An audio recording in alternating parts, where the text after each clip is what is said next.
Welcome to Zwida Media. If you're new to this channel, please subscribe. Don't forget to like, comment and share. Here's a new video for today. Enjoy.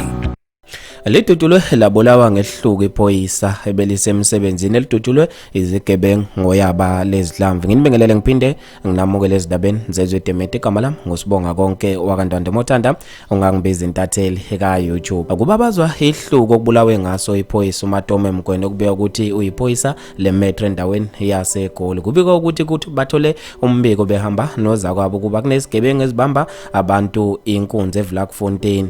Babe sebeyiphuthuma endaweni yesigameko bafice bayimisa le monto yabe isimithe nje ima babe sebevulela ngoyaba lezihlamvu bebhekise emaphoyiseni ube esedubuleka wakhona ukubaleka eyocasha kodwa kwale noma kunjalo zibe sezimcinga igebengu zabe sezimqedela washonela khona endaweni yesigameko. Abantu basale bemangele ngaso lesigameko esibashiye bebambe ongezansi. Uzwane Bheki uthe ilento ke eKZN zivele ezikamkhwanazi bathume uphuthu kuthiwa abagadle kuqala ngoba ziyingozi igebengu.